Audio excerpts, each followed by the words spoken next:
Hello दोस्तों, कैसे हैं आप सब।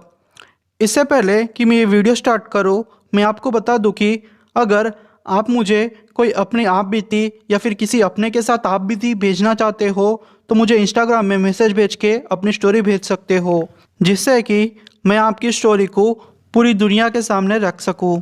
आज की कहानी हमें इरफान भाई ने भेजी है, तो चलिए सुनते हैं कहानी उनके पॉइंट ऑफ व्यू से।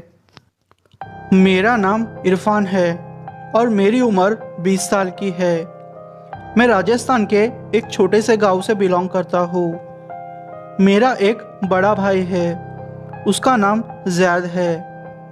मेरे पापा एक किसान हैं। यह घटना मेरे साथ 2019 अक्टूबर में घटी थी। हुआ यूँ कि उस दिन मेरे मम्मी ने मछली पकाई थी। शाम हो चुकी थी पर पापा अभी तक घर नहीं आए थे। खेत में उस दिन कुछ ज़्यादा ही काम था और हमारे खेत लगभग 10 किलोमीटर दूर थे। मम्मी ने कहा कि बेटा जैद, तुम और इरफान मिलकर अपने पापा के लिए टिफ़िन ले जाओ और ध्यान से जाना। हम लोग खाना खा के रात के 9 बजे पापा के लिए टिफ़िन लेके खेत की ओर निकल पड़े। हम लोग चलते हुए ही खेत की ओर निकल पड़े क्योंकि पापा साइकिल लेके गए थे। गांव में लोग जल्दी सो जाते हैं तो रास्ते में भी कोई नहीं था। हम लोग तकरीबन 5 किलोमीटर ही गए होंगे कि रास्ते में एक पेड़ के पास कुछ लाल सिंदूर, चूड़ियाँ और नींबू पड़े हुए दिखाई दिए। मुझे इन सब से डर लगता है, पर ज़ैद को इन सब चीज़ों से नफ़रत थी। उसको ये सब पसंद नहीं था। मैंने ज़ैद से कहा कि भाई भाई चलो जल्दी यहाँ से। पर ज़ैद बोला, रुक जा इरफान। यह बोल के वो नींबू के पास गया और लात मार के हंसते हुए ये बोला कि ये सब अंधविश्वास कब दूर होगा। वो भूतों के बारे में अनाप शनाप बकने लगा। फिर मैं उसे डरते हुए वहाँ से लेके गया। रात के 10:30 बजे तक हम लोग खेत पहुँचे। पापा खेत में एक पेड़ के नीचे खटिए पर सोए हुए थे। हमने उनको जगाया और खाना खिलाया। पापा ने खाना खाया और बोले कि तुम दोनों अब घर के लिए निकलो, मुझे फसलों की रखवाली करनी है। मैं अब कल सुबह ही आऊँगा। मैंने बोला ठीक है। वो जैसे एकदम से चुप हो गया था और अलग ही हंसी उसके चेहरे पे दिख रही थी। मैं आपको बता दूं कि वो हंसी देख के मेरे रोंगटे खड़े हो गए थे। मैं घर जाने को डर रहा था। मैंने पापा से बोला कि पापा, क्या मैं आज रात आपके साथ रहूं? मैं कल चले जाऊंगा। पापा बोले, नहीं बेटा, यहाँ मच्छर होंगे, तुम लोग खामोखा बीमार पड़ जाओगे। ज़ैद अचानक बोला, चलो घर, आज तो मज़ा आएगा।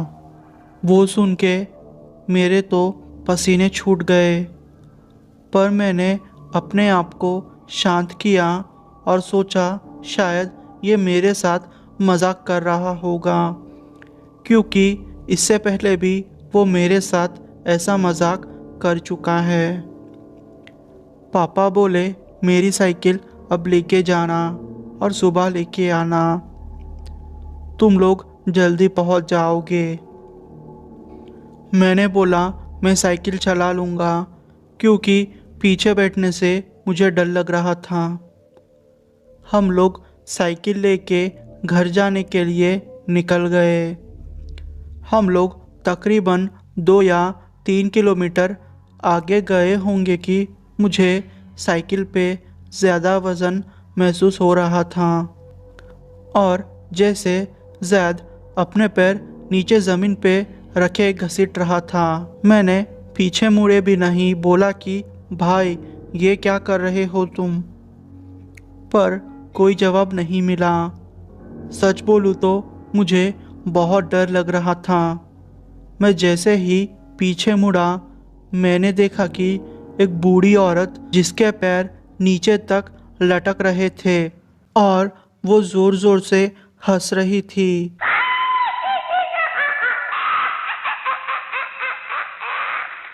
वो देख के मैं जोर से चिल्लाया और साइकिल से नीचे गिर गया। मैं पागलों की तरह भागने लगा। अपने दिमाग को शांत करके मैं आयतुल कुर्सी पढ़ने लगा। सब कुछ एकदम से शांत हो गया। मैं अब साइकिल को वहीं छोड़ के भागने लगा अपने घर की ओर। भागते भागते मैं पीछे मुड़ के देखने लगा।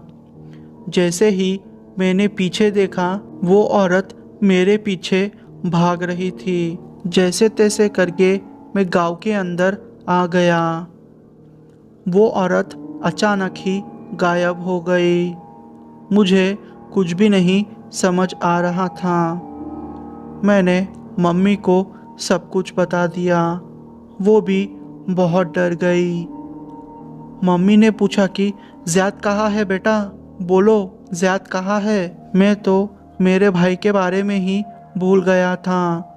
मैंने बोला मुझे नहीं पता। मम्मी अब रोने लगी। मुझे भी बहुत डर लग रहा था। मुझे तो ज़ोर का बुखार भी आ गया था। हमने कुछ गांव वालों को जमा किया और खेतों की तरफ जाने लगे। जैसे ही हम सब लोग हमारे खेत में गए तो मेरा भाई ज़ैद मेरे पापा के साथ बैठा हुआ था। वो लोग यही सोच रहे थे कि मैं क्यों चले गया अकेला साइकिल लेके। मैंने उनको मेरे साथ घटी सारी घटना बताई।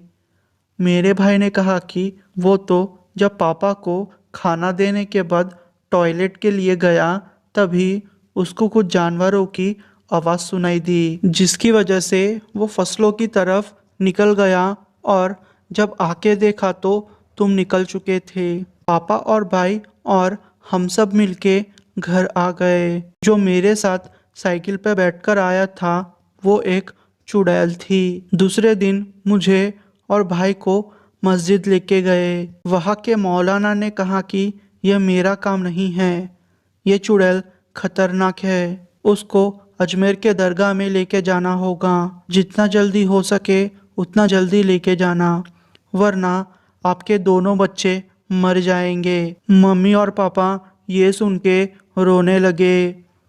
हम लोग अजमेर के लिए निकल गए, पर बीच रास्ते में हमारी गाड़ी बंद पड़ गई और ज़ैद फिर से पागलों जैसी हरकत करने लगा। वो जंगल में भागे जा रहा था। जैसे तैसे करके उसको रस्सी से बांधकर हम अजमेर के दरगाह तक लेके गए। वहाँ हमारा झाड़ फूँक किया गया, तब जाके हम लोग ठीक हो पाए। बाबा ने कहा कि अब कभी भी उस जगह पे मत जाना, वो एक खतरनाक चुड़ैल थी।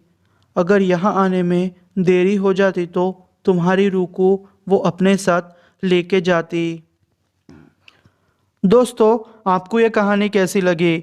अगर आपको मेरी वीडियो पसंद आई हो तो मेरे वीडियो को लाइक कर दीजिए और कोई ना कोई कमेंट कर दीजिए, जिसकी वजह से मेरे चैनल का इंगेजमेंट बढ़ेगा। अगर आप मुझे अपने आप बीती या फिर किसी अपने के साथ आप बीती को भेजना चाहते हो तो मुझे इंस्टाग्राम में मैसेज करके भेज सकते हो। थैंक यू दोस्तों।